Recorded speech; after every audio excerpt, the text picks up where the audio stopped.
Hello students, this is another video from the chapter Reproductive Health, Class 12, Chapter 4. In this video, you will learn about the various birth control methods. As in the previous video, you have already seen that the most important step to control population growth is to motivate small families. Now, how to motivate people to have small families? That is by making them know about or making them aware about the use of contraceptive methods.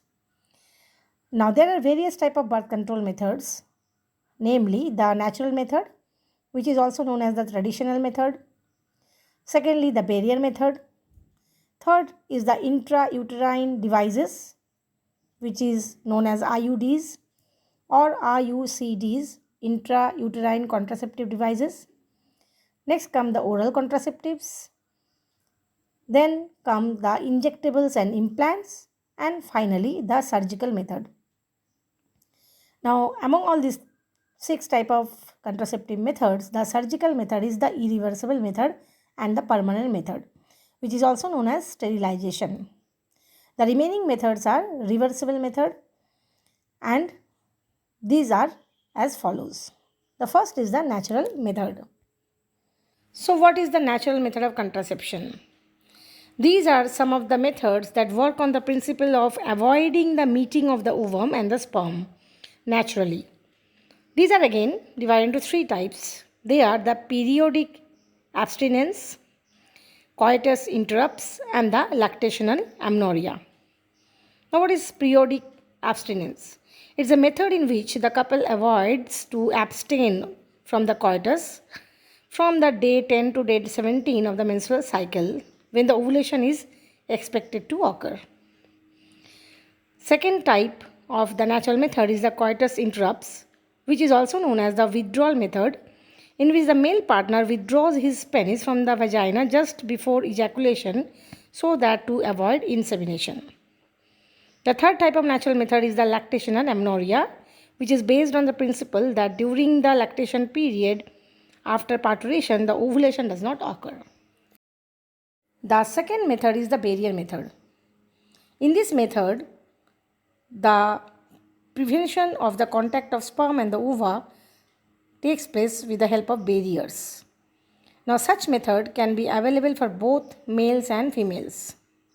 So, what are these barriers? They are the condoms, the diaphragm, cervical caps and walls, the spermicidal creams, jellies and foams. So, how they work? First come condom. These are the barriers made of thin rubber or latex sheath used to cover the penis in the male or the vagina and cervix in female. It prevents the deposition of ejaculated semen into the vagina of the female. The second type of barrier method is the diaphragm, cervical caps and walls. These are the barriers made of rubber that are inserted into the female reproductive tract to cover the cervix during coitus. They prevent the entry of sperms through cervix. Finally, the spermicidal creams, jellies and foams, the type of barrier method in which the barrier increases the contraceptive efficiency of the male. The third type of contraception is the IUCD. These devices are inserted by the doctors in the uterus through vagina. Now, IUCDs are further 3 types of IUCDs. They are the non-medicated IUCDs, the copper-releasing IUCDs, and the hormone-releasing IUCDs. The first one is the non-medicated IUCD or IUD. This increases the phagocytosis of the sperm within the uterus. The example is Lippy's loop. Second type of intrauterine device is the copper T or copper-releasing IUCD. So here what happens, the phagocytosis of the sperm takes place. Along with that, the copper ion which is released from the copper T, it suppresses the sperm motility and the fertilization capacity of the sperm. So as I told you, the example copper T, there are other type of copper releasing IUCDs are there, like copper 7 multilode 375. Third type of IUCD is the hormone releasing IUCD. This makes the uterus unsuitable for implantation and the cervix hostile to sperm. Example is LNG-20. The fourth type of contraceptive method is the oral contraceptive. This involves the uptake of the hormonal pills by female.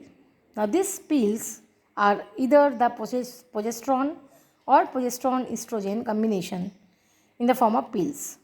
They inhibit the ovulation and implantation as well as alter the quality of the cervical mucus to prevent the entry of the sperm. One of the very good example is Saheli. It is an oral contraceptive for female that contain a non-steroidal preparation which was developed by the scientists of the CDRI, that is Central Drug Research Institute in Lucknow. The pills have a very high contraceptive value and the least side effect. So this is very much used by the female. Then come the injection and implants. Progesterone or progesterone-estrogen combinations can also be used by female as injections or implants under the skin. Their mode of action is similar to that of pills, but their effective period are longer. Final contraceptive method is surgical method, which is called sterilization. These are the terminal and permanent method which block the transport of gametes, thereby preventing the conception. In the male, a small part of the vas deferens is removed and tied up through a small incision on the scrotum. This is called vasectomy. The next type of surgical method is for the female, it is called tubectomy. In this process, a small part of the fallopian tube is removed and tied up through a small incision in the abdomen or in the vagina. So students, this was all about the types of contraceptives and the mode of action of the contraceptives. Hope you understood that topic very well. Thanks for watching. See you in my next video.